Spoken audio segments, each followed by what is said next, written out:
नमस्कार दोस्तों, अगर आप अंधभक्त आस्तिक हैं तो ये वीडियो आपके लिए बिल्कुल भी नहीं है, क्योंकि इस वीडियो में हम जो बताने जा रहे हैं उसे देखकर किसी भी आस्तिक की आस्था खतरे में पड़ सकती है और उसकी भावनाएं आहत होने के भी पूरे चांस हैं। और मैं चाहता भी हूं कि अंधभक्ति के अथाह सागर में डूबे लोगों की भावनाएं आहत होनी ही चाहिए, क्योंकि हद से ज्यादा अंधभक्ति हमारे देश के बहुसंख्यक लोगों को जानवर से भी बदतर बना रही है। उनकी सोच, समझ, आंखें सबकी सब पंडित, मुल्ला, मौलवी और पादरी के कंट्रोल में हैं। हर अंधभक्त को लगता है कि वही सबसे समझदार है, लेकिन उसे ये नहीं पता होता कि उसकी बॉडी भले ही उसकी हो, लेकिन उस पर कंट्रोल तो मंदिर, मस्जिद और चर्च में बैठे लोगों के पास है, जो भाजपा के आईटी सेल की भांति एक नज़रिया तैयार करते हैं और फिर भक्तों को बताया जाता है कि आपको धर्म और धर्म से जुड़े सभी पहलुओं को इस नज़रिए से देखना है,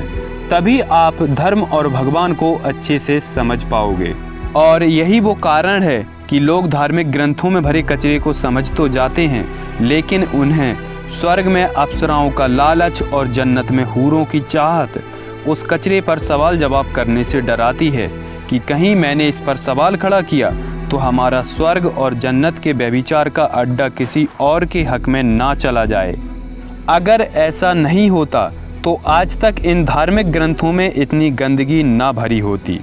मैं तो इस बात से हैरान हूँ कि आखिर आस्तिक इन धार्मिक ग्रंथों को पढ़ते भी हैं या नहीं। मुझे तो नहीं लगता कि इन लोगों ने कभी इन ग्रंथों के कबर को भी देखा होगा। और जिन लोगों ने पढ़ा है, मैं उन भक्तों से पूछना चाहता हूँ, क्या आप अपने पवित्र ग्रंथों को रोमांटिक किताब की तरह अपने मनोरंजन के लिए पढ़ते हो, या फिर वास्तव में आप लोग उन ग्रंथों में पवित्रता जैसा कुछ ढूंढते भी हो? मुझे नहीं लगता कि किसी भी अंधभक्त ने अपने होली ग्रंथों में होलीनेस आज तक ढूंढी भी है, क्योंकि अगर ऐसा कोई भक्त करता तो उसे होलीनेस की जगह अश्लीलता, व्यभिचार जरूर मिलता और वो ये सोचने पर जरूर मजबूर हो जाता कि मैं आखिर पढ़ क्या रहा हूँ, पवित्र ग्रंथ या फिर कामशास्त्र। जी हाँ, सही सुना आपने। धार्मिक पवित्र ग्रंथों की सच्चाई यही है, आप सभी मानो या ना मानो, लेकिन इस वीडियो को पूरा देखने के बाद आपको मजबूर होकर मानना ही पड़ेगा, क्योंकि हम आपको आपकी ही धार्मिक किताबों के पन्नों को खोलकर दिखाने वाले हैं वो सच्चाई। तो फिर हो जाइए कमर कसकर तैयार एक और सच का सामना करने के लिए। और जिसको अपनी भावनाएं प्यारी हैं वो अभी भी वीडियो को यहीं छोड़कर जा सकता है, क्योंकि आपकी भावनाएं आहत होने के जिम्मेदार हम नहीं होंगे, बल्कि ऐसी अश्लीलता भरी कोरी गप्पों को लिखने वाले तथाकथित भूदेव कहे जाने वाले लोग होंगे, जिनके यहाँ आप जैसे तुच्छ लोगों की भावनाओं की कोई कीमत नहीं है। तो वीडियो अपने रिस्क पर दिमाग के पट खोलकर देखें और सच्चाई को स्वीकारने और समझने की कोशिश करें। तो चलिए मैं आपको लेकर चलता हूँ कृष्ण के चरित्र को हनन करने वाली गीता प्रेस गोरखपुर द्वारा प्रकाशित श्री हरिवंश पुराण के पेज नंबर 690 पर। इस पेज के कुछ श्लोकों का मैं आपको अर्थ पढ़कर सुनाता हूँ। सबके दृष्टा कमल नयन गोविंद सर्व रूप से, अर्थात जितनी स्त्रियां थीं उतने ही रूप धारण करके जल में अपनी 16,000 स्त्रियों को रमाते थे।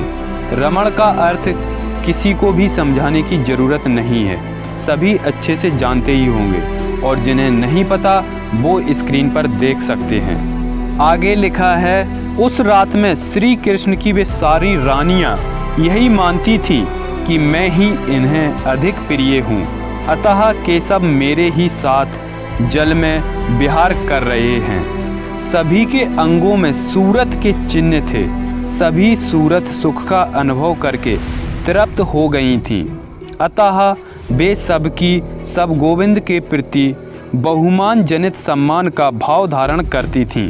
श्री कृष्ण की वे सभी सुंदर रानियां अपने ही स्नेही परिजनों के समीप प्रसन्नता पूर्वक अपने भाग्य की सराहना करती हुई कहती थीं कि मैं ही अपने प्राणनाथ को अधिक प्रिय हूँ, मैं ही उन्हें अधिक प्यारी हूँ। वे कमल नयनी सुंदरियाँ दर्पण में अपने कुचों पर श्री कृष्ण के नक्षत और अधरों पर दंत छत के चिन्ह देख कर हर्ष में भर जाती थीं। जिन्हें कुछ का मतलब नहीं पता वो स्क्रीन पर देख सकते हैं, और साथ ही साथ अधर का मतलब भी देख लीजिए, वरना कुछ लोग ये कहेंगे कि मैं गलत व्याख्या कर रहा हूँ, जबकि मैंने अभी तक अपनी तरफ से कुछ कहा भी नहीं। जैसा लिखा था वैसा पढ़ के सुनाया। तो अब आप ही लोग बताइए, अश्लीलता भरी इन पुराणों को लिखने वालों की मानसिकता कैसी रही होगी। और ये तो सभी जानते ही हैं कि जिसके दिमाग में जो चल रहा होता है वो वैसा ही कुछ इमेजिन करता है, और यहाँ जो कुछ है वो इमेजिनेशन का ही कमाल है। इससे एक बात तो साफ हो जाती है कि इस पुराण को लिखने वाला ज़रूर कोई वासना और व्यभिचार में लिप्त इंसान ही होगा। उसको अपनी ज़िंदगी में तमाम स्त्रियों को भोगने का शौक़ होगा, तभी उसने इस तरह की कल्पनाएं की। लेकिन आज हमारे देश के तमाम शिक्षित लोगों को ये सोचना चाहिए कि आप एक काल्पनिक किरदार के चक्कर में क्यों मानसिक गुलाम बने हुए हैं, जिसका कोई आर्कियोलॉजिकल सबूत नहीं, जिसका कोई इतिहास नहीं, और ना ही उसने देश या लोगों के हित में कोई कार्य किया। फिर आप ऐसे काल्पनिक भगवान को किस आधार पर पूजते हो? आखिर उससे ऐसी कौन सी प्रेरणा लेना चाहते हो या अपने बच्चों को देना चाहते हो? मैं उनसे एक सवाल पूछता हूँ, जो खुद को कृष्ण का कट्टर भक्त कहते हैं, क्या आप लोग अपने लड़के लड़कियों को उस काल्पनिक कृष्ण के जैसे चरित्र का बनाना चाहते हो? अगर आप वास्तव में कृष्ण के भक्त हो तो क्या आप अपने बच्चों को कृष्ण के जैसे बनने की छूट दे सकते हो?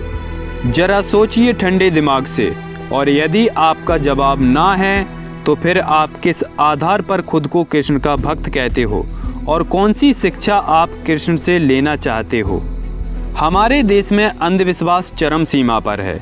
इसकी वजह है कि कुछ परजीवी लोगों ने अपने स्वार्थ के लिए देश के लोगों को अंधविश्वास का ऐसा आदी बना दिया है कि लोग बिना अंधविश्वास के अब जी नहीं पा रहे हैं। उन्हें समय समय पर चमत्कारिक काल्पनिक किस्से कहानियों, नए नए देवी देवताओं के रूप में अंधविश्वास का हाई डोज चाहिए होता है। यही कारण है कि हमारे देश में अंधविश्वास कम होने के बजाय अपनी जड़ें जमाता ही जा रहा है। अगर हमें अपने देश को अंधभक्ति मुक्त बनाना है तो अंधविश्वास की जड़ों को उखाड़ फेंकना होगा, तभी हमारा देश प्रगति की राह पर जा सकता है। इसके लिए आप सभी तर्कशील साथियों को मेरा साथ देना चाहिए। तो वीडियो को लाइक और शेयर कीजिए, और अगर आपको मेरा काम पसंद आता है और आप चाहते हैं कि मैं ऐसे ही वीडियोज बनाता रहूं, तो आप मुझे YouTube पर मेंबरशिप ज्वाइन कर या गूगल पे अथवा पेटीएम के थ्रू सपोर्ट कर सकते हैं। पेमेंट डिटेल्स आपको डिस्क्रिप्शन में मिल जाएंगी। धन्यवाद।